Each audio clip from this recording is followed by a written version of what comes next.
সেটা বটে। আর তার মধ্যেও বাবা আরেকটা বটে, মা বাপ যতদিন ততদিনই তোমাকে টুকু হলেও তাও মানে মন থেকে না করলেও উপরে হলেও করে।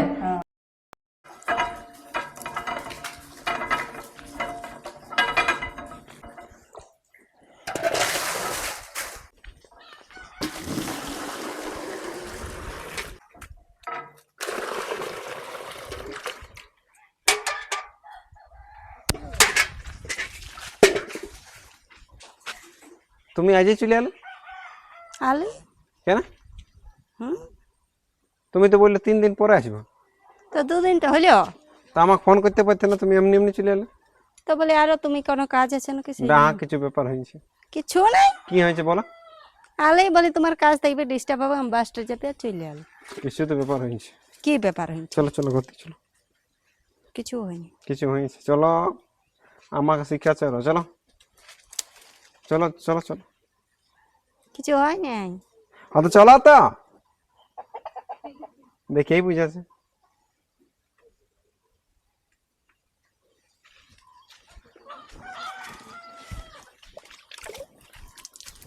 কি হয়েছে? হ্যাঁ দেখি ব্যাগটা দেখি। আমি লিখে লাগছি তো। নাও লিখে দিচ্ছি। কি হয়েছে বলবেন? কিছু হয়নি তো আলেই। ও হ্যাঁ তো চলো।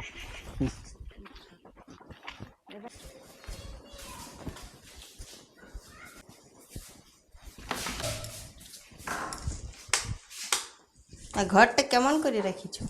যেমন হয় তেমনই থাকবে।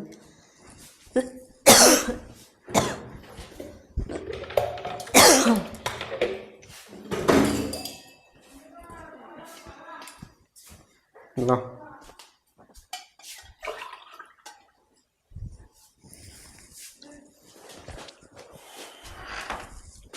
বলি,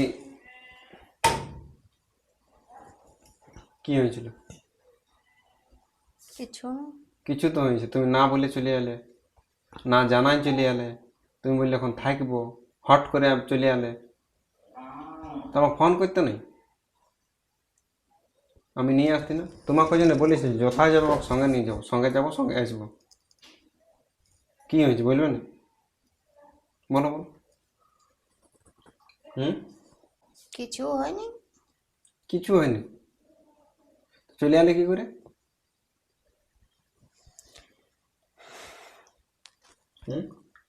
না মানে গেলেই নেই। কেন, কি হলো বলো বলো। না মানে সেই প্রথমে গেলি নি, তখন বৌদি কপারটা খুললো, আমি পৌঁছিলি, তখন আমার তো ফুর্তি লাগতেছিল।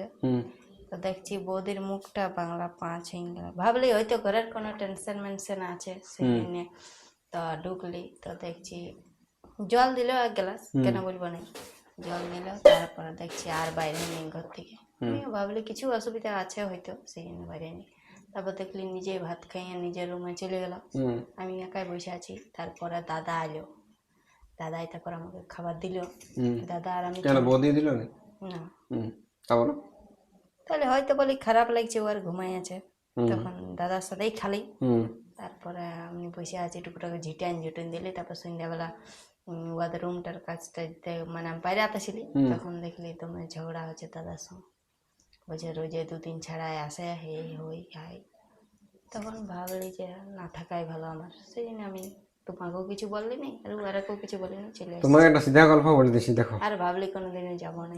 যথা যাবে আমার সাথে যাবে, তার মধ্যে শ্বশুর ঘর যদি মা বাবা না থাকে তাহলে তো যাওয়ারই নেই। যাওয়ারই নেই লয়, ওটা উহাদের ভুল, আমাদের কি ভুল? দেখো যেমন করবে তেমনি মানুষ যাবে। তুমি কি এখানে তুমি তোমার ভাগ নিতে গেলছো? ভাগ নিতে যায়নি, যে বাপের ঘর বটা সেই গেলছো। সে তো বলে, আমি ওই জন্য ছেলেটাও লেগে নেই, বলি তুমি যেদিন যাবে তোমাকে ফোন করবে, ছেলেটা সেদিনে নিয়ে আসবে। বলি 2 দিন থাকবে, ঢের দিলে যায়নি তো। আর ওইটা উহাদের ভুল, ওইটা তোমার কোনো দোষ নেই। তুমি চলে আসছো যেখানে তোমার মানে যেখানে তোমার কোনো ইয়া নেই, অধিকার নাই, যেখানে তোমাকে ভালোভাবে দেখছে না, সেখানে যেখানে তোমার নিয়ে নিন্দা চর্চা চলছে, তোমার নিয়ে ঝগড়া চলছে, সেখান থেকে সরে যায় ভালো। আমি যদি সরে যাই, তা যদি ভর্তি থাকে, তুমি ঠিকই করে চাইছো, তুমি আমাকে ফোনটা করতে তুরন্ত যাই নিয়ে আসতে। না বলি সেই গেলে আলাদা, তাহলে যেমন মানে মানে গেছি তেমন মানে মানে চলে গেলে তো ভাবলি যে কোথাও শান্তি নেই। আমার যেখানে মনে হলো সেখান থেকে আমি, আর এটার জন্য আমি ঝগড়াও লিখবো না, আমার লাগার দরকার না সেটা তো বটেই, সেটা ঝগড়া লাগে কি করে? এবার আমার হয়েছে বলে উয়ার হোক, আমি চাইবো না যে উয়ার হোক। ওটা হোক না হোক কি, ওটা তাহলে তুমি নিয়ম ওটা হবে কি। তো না আমি চাইবো যে নাই হোক, কিন্তু আমার যেখানে মনে হলো যে আমার এখানে কমপ্লিটেবল নাই, বাস আমার ঘর আছে না তারা রকি, আমি লোকের ঘরে থাকতে গিয়ে গেছি না লইতে গেছি, বাস আমার ঘর আছে আমি ঘর চলে আসি। ঠিক আছে, গেছিল অন্য ভাবে তো অন্য বাবা হইলো, তার জন্য আমি ঘর চলে এলো। তো আমি ভাবলি যে আমার নিজের ঘরেই সব। ঠিকই করেছো। তোর মায়ের শুনলে বিপদ নাই। ও বুঝবে না, আমি তো এমনি গেছিল কি কাজে, তার কাজ হইলো নাহলে এটা এখন গোটা ইয়া হয়ে যাবে। তাই তো ওইটা কোনো ব্যাপার নেই, যা হয়েছে হয়েছে, ওইটা কোনো ব্যাপার নেই। আর যাইও না, এবার যদি যাইও কাজে কাজে যাবো, যেগুলো আমার সাথে যাবে আমার সাথে আসবে, এটা নিয়ে আর মাথা খারাপ করতে হবে না। ঠিক আছে, কাপড় খুলি।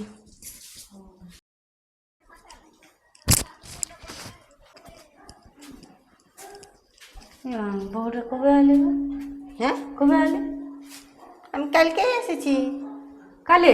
হ্যাঁ তা যে বললে দুদিন থাকবো, ছেলেটাকেও লিখলে না স্কুল কামাই, প্রাইভেট কামাইয়ের জন্য, আর তা করতে দৌড়ে চলে এলে। হ্যাঁ আলি এটা কেমন বলিয়া গেল যে থাকবো, ওই জন্যই মানে টুকু প্রশ্ন করছি। আর তা করতে আরো দেখছি ঘরে। সে তো না, তুমি ঠিকই বলেছিলে যে কেউ কোথাও নাই, নিজের ঘরটাই ভালো, ওই জন্য বাবা কোথাও যাবা নাই, নিজের ঘরেই ভালো, তো সারাই ভালো। তো কি হইলো? কি হলো, ওই যে তোমার যেমন হয় সেমনি আমারও হইলো, সেই জন্য আমি চাড়ে মারে পাড়াড়ি কোনো কাউকে কিছু বলি না, আমি কাল বাসটায় চেপে চলে এসেছি। কেন কোনো বললো নাকি? বলে না, আমি গেছি তো দেখছি ওদের অশান্তি হচ্ছে, তো বলি কেন ঝামেলা করি, তাহলে আমি বাবা যদি অশান্তি আছে তো আমি নাই এত আসবো, কাজে কাজে যাবো, এমনিতে নাই যে ভাবিয়েছিলে দুদিন, অনেক দিলে সে যায় না, সেই জন্যই তোমাকে বললি যে কদিন থাকবো ছেলেটার, তাহলে প্রাইভেট কামাই, ছেলেটা এমনও যেতেও খুঁজে না, ওর বাবার সঙ্গে ঠেকতে খুঁজে, তাহলে বলি লিখতে যাবা কারু আর বাবার সঙ্গে যাবা, সেই জন্য বলি 2-3 দিন থাকবো। তো গেলছি তখন দেখছি বৌদির মুখ ফুলেই আছে, আর দাদার সঙ্গে ঝগড়া লাগছে, তাহলে ভাবলি যে আমি এই কেন, তাইলে আমি যদি অশান্তি হচ্ছি তখন বাসে চেপে কাল চলে এসেছি। দেখ বাবা, মানে এটা তোমার কি কথাটা বলবো? সত্যি এই হইল। আমি ওগুলা ভুক্তভোগী রে বাবা। কেন না দেখো, তুমি যদি শ্বশুর ঘরে একবার না খাইয়ে থাকো না পড়ে থাকো, আর হাজার শ্বশুর শাশুড়ি গাইল দিয়ে কার করুক, তা দেখো গায়ে লাগে না। সহ্য হয়। আর বাপের ঘরে একটা মোটা কথা বলুক, একটু ফসল বজড় করুক, তখন ওই জিনিসটা নিজেকে কত খারাপ লাগে। সেটা বটে। আর তার মধ্যেও বাবা আর একটা বটে, মা বাপ যতদিন ততদিনই তোমাকে টুকু হলেও তাও মানে মন থেকে না করলে উপরে হলেও করে। হ্যাঁ। আর যদি মা বাপ না থাকে তো তো মুখটাই রাইও কাড়িবে নাই, তখন কেমন হবে? ওগুলা টুকু ঢের খারাপ লাগে গো, বলছো তো। তা মানে এবার আমি বুঝলি, আমিও আর এমনিতে আর বাবা যাবো না, ওই যা যাবো তখনই যাবো, কাজে ভোজে। ও ওই কাজে কাজে যাবে আর আসবে, আমি যাইই নি তো কি হয়েছে? তাও আমাদের ইয়ার বাবা ভালো বলে কোনো বললেও নাই, আমি বললি ওইরকম হ্যাঁ, বলিয়ে দিলি, নাই তো বলতো যে আরো কি দুয়ার ঢুকতে হবে না, বন্ধই করে দিতে হবে। তা বলছি তো এই বলছে শাশুড়িকে নাই বলে দেবো, আর দিদিকে বলছে নাই, তো বলিও কেমনে আইলো কাজ হইলো, সেই নাই তো ও তো আরো তাড়ি থো আমাকে জানলে। হ্যাঁ বলে দেখ তোর কেমন বাপের ঘর। ইয়ার দিদি তো আমায় তাড়ি থো, হ্যাঁ, ওটা তো ও বললো যে এই কাজে গেছিল, কাজটা হইলে তখন চলে আইলি। না রে ওইটা নাই, আর এখন বলবে না আমার সেই শাশুড়ির বাপের ঘরের খুনুস খুঁজে খুঁজে বলে তো খুঁজতে জানো খুঁজাই পাই, খুঁজে পাই। তো তা বহুত রে, তুমিও বাবা বললিও না। না না বলবো না, আমি ওইসব সব ভোগ করে আছি রে বাবা, ওগুলো আমি জানি। বলো না কি করি, তো কি করবে, কোন কাজে কাজে যাবে, কাজে কাজে যাবে। আমার কি ঘর নাই? হ্যাঁ, আর তারপরে দেখো নিজের কাজে ব্যস্ত থাকলে মানুষ তা যেতে লারে, সে ফাঁকা ছিলিয়া বলে যে সে মেয়েটি কোনো কাজ নাই ওই জন্য যায়। তা আমিও বললি ভালোই বটে, 2 দিন যা ঘুরে আসো, তো তোমার কেউ বাবা। আমি ভাবলি যে কি মুখটা নিয়ে ঢুকিব ঘর, ইয়ার বাবাও যদি গাল দিত না দিল। তো ওইটা বটে নিয়ম, বাপের ঘরে যদি অমনি করে তো সে কি বলে না, ঢুকতে পথ পায় আর বাইরে হাতে পথ পায়। তো সেই সেই যাবি যাবি। এখন আমি গোটা রাস্তা জানো মনে মনে করছি আর কান্দে লিছি, বলি না ওই দিদিটা ঠিকই বলেছিল, মানে ও তুমি তোমার ঘটনা বলতে, তখন তো আমি আমারটা বুঝতেই নাই যে কেমন লাগে। তো ওইটা মানে বলে যে উঠে জানে বুটের মর্ম। এবারে আমার যে জায়গা আমি যেগুলা ফেস করছি সেগুলা অন্য লোকগুলো নাই বুঝবে, যারা এই জায়গায় আছে তারাই বুঝবে। আর যখন সে ওই পরিস্থিতিতে পড়ে যাবে না, তখন ওইটার গভীরতাটা বুঝবে যে এটা কেমন জিনিস, বুঝতে পারছো না ব্যাপারটা? সেটাই তো আমার শাশুড়িকে বাবা কারো ঠিনে বাবা মেয়ে নাই না তো ওগুলা বলবে আর বটে আমি বলে খাওয়া দেখ গেল ছিলিস টাকা দিয়েছিল থাকতে হ্যাঁ ঠিক আছে বলে ঢুকিয়েছিলিস পালা তো পথ পাইছি না ওইটাতে সারাক্ষণ উঠকা দেয় থাকবে ওই যে চুম মারে থাকো যা হয়েছে হয়েছে হ্যাঁ নিজের ঘরে আপনার খাওয়া দাওয়া কাজকর্ম করো তার আরো ইয়া তা আমি ঘুরে আসছি হ্যাঁ তো ঠিক আছে আমি কিন্তু দেখতে পালি যে মানে পাইরান যেতে ছিলি তখন আমি নিয়ে বলা এই যে গেছিল আর কখন আইলে তখন করে সামাল তাহলে ডরে ডরে কত ডরে ডরে আসছি আমি একাই বাসে চাপে আর ইয়ের বাবাকে আর ফোনই করি নাই চলে চলে নামে বাসা নামে আর চলে এসেছি হ্যাঁ তো ঠিকই করলে ও শান্তি তাও জায়গায় ঘরে কেউ ছিল না সেই টাইমে অত লোককে ওইটাই বলবি বলে আমার যে কাজ ছিল কাজটা হয়েছে আর আমি পালাইছি অত অত বলবার কি দরকার তোমাকে ছাড়া আমি কাকে বলিও না হ্যাঁ তো নাই অত মেনা তো বনে আসছি আমি হ্যাঁ হ্যাঁ নিজের ঘরেই ভালো বাবা কোথাও